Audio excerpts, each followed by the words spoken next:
The objective of creation, as we discussed, the human being, Adam, is a composite of the physical and the spiritual. The physical, as the Torah, as the Bible states, God took earth and formed Adam into a being. In terms of his physicality, there's no difference between the human being and the animal. Not only that, all the animalistic drives which exist in the animal kingdom exist within the human being. However, because he's infused with a soul, which is the ultimate level of spirituality, as the Torah tells us, he blew into his nostrils a soul of life. The soul has the ability to conquer and control and mentor and refine the animal, that the animal should be spiritualized and elevated, that all the drives are invested in purity and only doing the will of God. That is the struggle between the physical and the spiritual. Does man succumb to the overwhelming animalistic drives? Or does man take control and conquer and suppress all the desires and ultimately spiritualize the physical to elevate it to achieve a level of perfection within the human being? Adam and Eve, their first test, the first commandment they were given, do not eat from the tree of knowledge, the tree that embodies good and evil. They were drawn to its beauty, the visual beauty, all the aspects of its makeup, and they succumbed to temptation. When they ingested that fruit, a problem came about. Before Adam and Eve allowed evil to integrate into their being, the objective of existence was, by meeting the challenges, they're able to achieve perfection. Meaning, the human being has potential, and the objective of creation, of God's interest, is the human being, through his choice, should achieve perfection. But there was nothing within the person that represented evil. It was, we would refer to as deficiency. The human being was deficient. Through his initiative and through his meeting the challenges and succeeding in the challenges, he will overcome and elevate himself, that he should no longer possess deficiencies. However, when they succumbed to the temptation of the tree of knowledge, and they ingested and allowed evil to be integrated into their being, how do you purge? How do you extract? How do you expunge that evil? That evil cannot be removed and extracted from their being. Before they ate, as we mentioned, we're dealing with deficiency.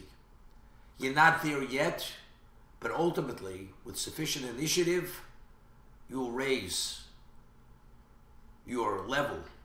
You will advance yourself spiritually in every sense of the word. Now, as much as you advance yourself, but you have that gangrenous limb or organ which is totally attached to every part of your system. Therefore, God said that the day that you eat of that fruit, you will die. What does it mean you will die? The Talmud tells us that initially Adam had believed he will die very quickly. He had eaten the tree of knowledge on Friday. He was driven out of the Garden of Eden Friday afternoon. When the Sabbath came, Adam never experienced a night before. And we know that as night progresses, the deeper we get into night, the darker the darkness becomes, the more ominous it becomes.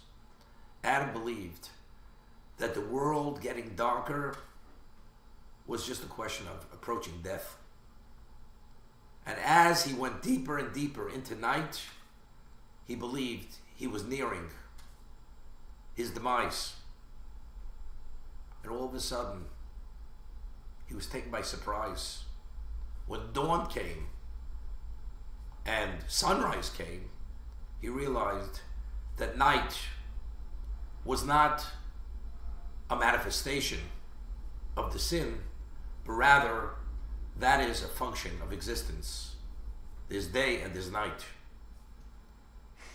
So what did God mean when he said, the day that you will eat of that fruit, you will die? You'll be a being that's subject to death. Before he ate of the tree of knowledge, there was no reason for him to die. God says, you will live eternally. At every moment you live, you have fused your being with other levels of spirituality to advance yourself. And the growth potential is unlimited. However, once he integrated evil into his being, God will not allow evil to exist eternally. Therefore, man has to die. He decomposes in the ground. And ultimately, when he be resurrected, the only matter of his being of the past that will be resurrected will be the pure matter, and the evil, which is a derivative of the tree of knowledge, will remain in the ground. The Talmud tells us that people of special spiritual dimension do not decompose in the grave. Moshe Rabbeinu, our teacher, the only human being who ever ascended to heaven, the one who had a relationship with God where it was a face-to-face relationship, where he prophesied in the wake state. Even though Moshe passed away, he retained his vitality, his vibrance, even in the grave. He did not decompose to any degree. The holy patriarchs, the matriarchs, because of the level of spiritualization, how they had lived their lives, only something physical withers and decays and decomposes. Something which takes on another dimension, which has no relevance to the physical world, is not subject to decay and decomposition. Therefore, these people of special spiritual dimension do not decompose in the grave. However, the Talmud tells us that the moment before resurrection, everybody decomposes for the moment and immediately will be resurrected. The difficulty is, but if they're so spiritualized, why do they have to first decompose before they will be resurrected? The answer is simple. The reason why they didn't decompose was because decomposition and withering and decay only has relevance to a physical entity.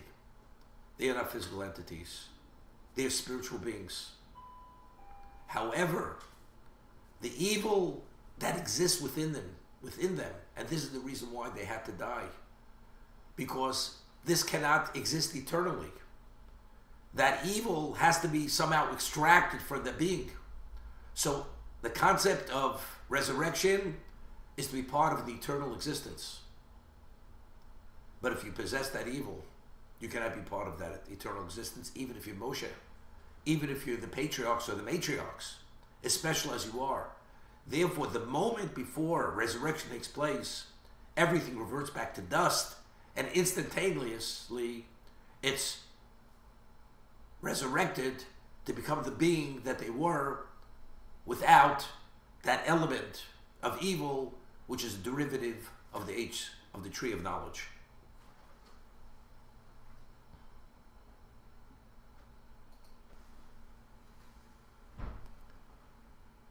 The Talmud discusses and quotes a verse in Yechezkel where the prophet Ezekiel says that the Jewish people are categorized or classified as Adam. The Torah tells us, why was Adam called Adam? Because he was taken from the Adamah. He was taken from the earth. Adam, the three-letter words, Aleph, Daled, Mem, is a derivative of earth. Adam is a product of the earth. So based on the verse in Yechezkel, the Talmud tells us, you are considered and classified as Adam, but the nations of the world are not. That classification is not Adam. The word Adam, we're only referred to him as a human being, but it's much more than that. The Talmud, God forbid, and Yechezkel, Ezekiel the prophet, is not saying that if a person is not a Jew, he's not a human being, or he's not in the image of God. It means something other than that. Atem Kriyim Adam, you are classified, called Adam. The nations of the world are not called Adam. We find that the reason why Adam was called Adam, because he was made from the earth. So the Maharal of Prague asks, but the animal, the domesticated, the undomesticated animal that was created on the sixth day, the same day as the creation of the human being of Adam and Eve, they're all made of earth. So why does Adam receive the appellation of Adam and not the animal? If the reason, the basis for this appellation is because of your physical makeup, which is earth, the animal, domesticated, undomesticated, the physical makeup is no less of earth and nothing but earth. So what is unique and very specific about the human being that he identifies with the earth and the animal does not identify with the earth? This is a question which is asked by the Maharal of Prague, the 16th century Jewish philosopher, great thinker, Kabbalist. He answers, and he says something phenomenal. What is earth? Earth in itself, the most fertile earth, represents potential. If you leave the earth fallow, one doesn't cultivate it, one doesn't sow it. All it is a clump of earth. And it remains a clump of earth. But if one understands its potential and addresses its potential, fertilizes it, cultivates it, sows it, waters it, what grows out of earth? Unlimited life, unlimited sustenance grows from the earth. So earth represents growth. Earth represents unlimited growth if it's utilized properly. The concept of growth, spiritual growth, only has relevance to the Jew. Has no relevance to the nations of the world, the Gentile. How is this indicated? God endowed every human being with a soul. There's a spiritual element which allows the person to have relevance to eternity. The body dies, the soul lives on. The question is, in one's lifetime, what was the facilitator?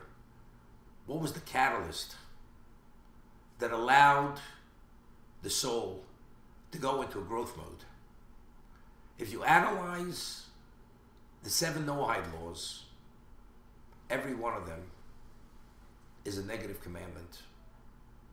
thou shalt not kill, thou shalt not commit adultery, incest, idolatry,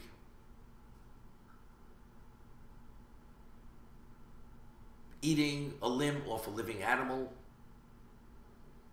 But every one is a negative commandment except establishing a judicial system. That's the only positive commandment. Well, one is instructed and directed not to violate. What is the connotation? Don't violate. It's not in your best interest to cross that line. Because due to that transgression, you're going to be minimized and lessened. So to maintain one's entity of whatever he may be, one's status of spirituality, which he's endowed with the soul, if the soul will not be compromised, that is only through not violating the negative commandments, not to violate the don'ts. The positive commandment of establishing a judicial system is only to guarantee that the negative commandments are not transgressed. However, regarding a Jew, the Jew also has negative commandments. 365 negative commandments. Enormous. And the Talmud uses a mnemonic. This corresponds to the solar year.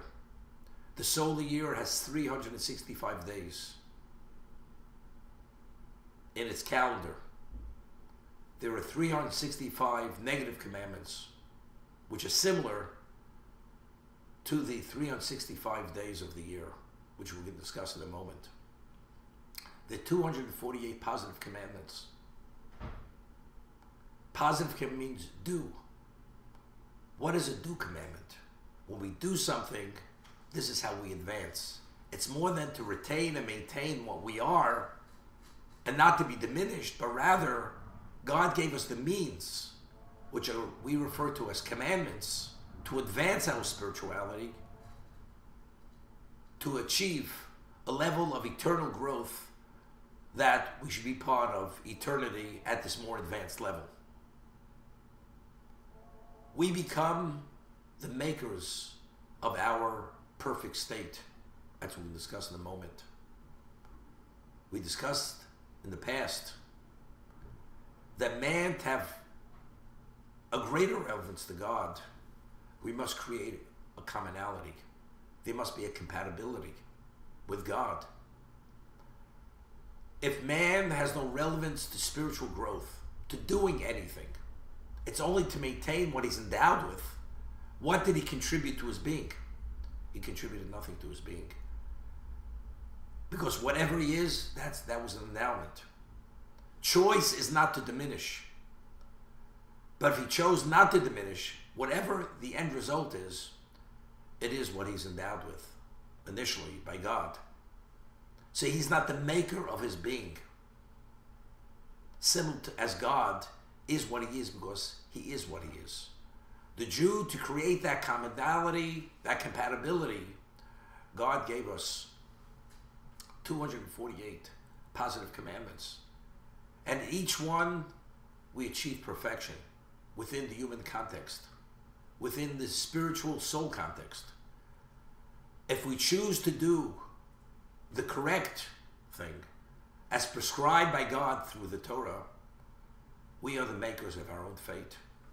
We are the creators of our own perfection. As God is perfect due to himself, we achieve perfection due to ourselves.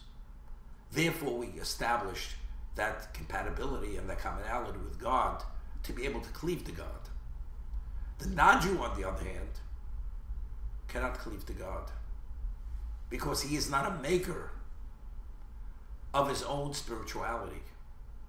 At the end of the day, even if he should choose not to transgress, the end result is only the endowment that was initially given to him, which remains intact, but he has no relevance in terms of its level of perfection.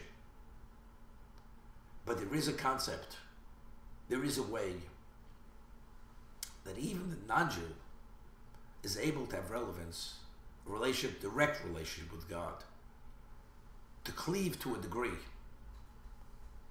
And that we will discuss in the next discussion. The Talmud, or more specifically the Midrash, explains that the negative commandments, which are 365, corresponds to the solar year, which are 365 days. On a very simple level, what the Talmud, what the Midrash is telling us, is as a mnemonic, if one wants to remember the number of negative commandments, one just has to recall the number of days that there are in the solar calendar. However, the Maharal of Prague explains it's much more than that. The rotation of the earth is a 365-day rotation. That's its rotation. And that's why the solar calendar is 365 days, because the rotation takes 365 days to fully rotate, and then it begins over again. And that's the beginning of a new year. If the world would go off its axis and not rotate as it was meant to rotate, the world would be destroyed. So if we want to come up with a number to express order, to retain order, maintain order, what would the number be? The number would be 365. Why? Because just as the order within existence, to maintain that order, to maintain the existence that God created, it's within the context of 365. Identically, for the Jew to maintain the dimension of his spirituality that he was endowed with, that it should not be compromised, he must observe 365 negative commandments. So as a result of this, it's much more than mnemonic, but rather it's to identify what exactly is the value of the 365 negative commandments which were given to the Jewish people to observe, not to transgress and not to violate them. The positive commandments, which are 248, the Midrash tells us this corresponds to the parts of the human body, the 248 parts to the human body. Rav Chaim Vital, who was the most special student of the great Kabbalist, the Arizal, who was given the charge of his teacher, the Arizal, to record all his Kabbalistic writings. All the writings of the Arizal were committed to writing for all posterity by Rav Chaim Vital. Rav Chaim Vital writes that just as the human body has 248 parts, the soul, the Jewish soul, is comprised of 248 components. And just as the body has to be nourished and has to be energized and maintained to be able to function and not to wane, identically the soul, the neshama, the internal component, the spiritual component of the human being has to be nourished and maintained to be able to continue forever, for all eternity. Every positive commandment corresponds to one component of the soul. So the 248 positive commandments each addresses another need of the soul, which is one of its components. So there's a corollary between the positive commandment and that aspect of the soul. There's a positive commandment that a Jew must accept upon himself the dominion of God twice a day. Once in the evening once in the morning. Period. It says when you are sleeping and when you rise. This is known as the Shema, where every Jew declares his belief in God, the unity of God. Hear, O Israel, the Lord is our God, the Lord is one. In addition, there are two paragraphs, concluding with the third paragraph, which mentions the exodus of Egypt. If you count the letters, or I should say the words of these three paragraphs, the number of words is 245. So if a person prays with a quorum of 10, the one who leads the service repeats the last three words, Hashem Elokechem Emes. God is the true God.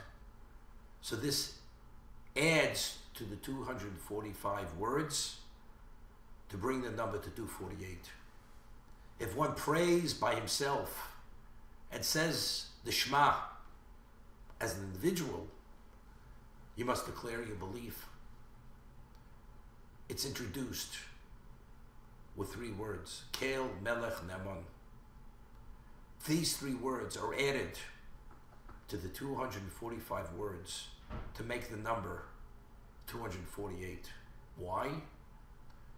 So it's explained in the Holy Works, because when we accept the dominion of God upon ourselves, it's on every aspect of our being. As we're comprised of 248 parts, every aspect of our being is dedicated to the service of God, who is our King. As we say, as the Jewish people said, at the splitting of the sea and after the sea closed on the Egyptian armies and destroyed them, Hashem Yimloch L'olam Va'ed. God's reign should be forever. God is the King. Therefore, as a subject is fully subservient to his master, identically, we accept every word of the Shema upon every aspect of our being. King David writes in Psalms, Kol otzmosai tomarna Hashem micha mocha. All my bones will say, will express, God, who is the equivalent of you? He was so enthused, so invested in the service of God, King David, every fiber of his being was declaring and displaying, God, who is your equivalent? And that's what we do by the number of words when we declare our belief in God through these three paragraphs. We accept his dominion upon every bit of our being, which is 248.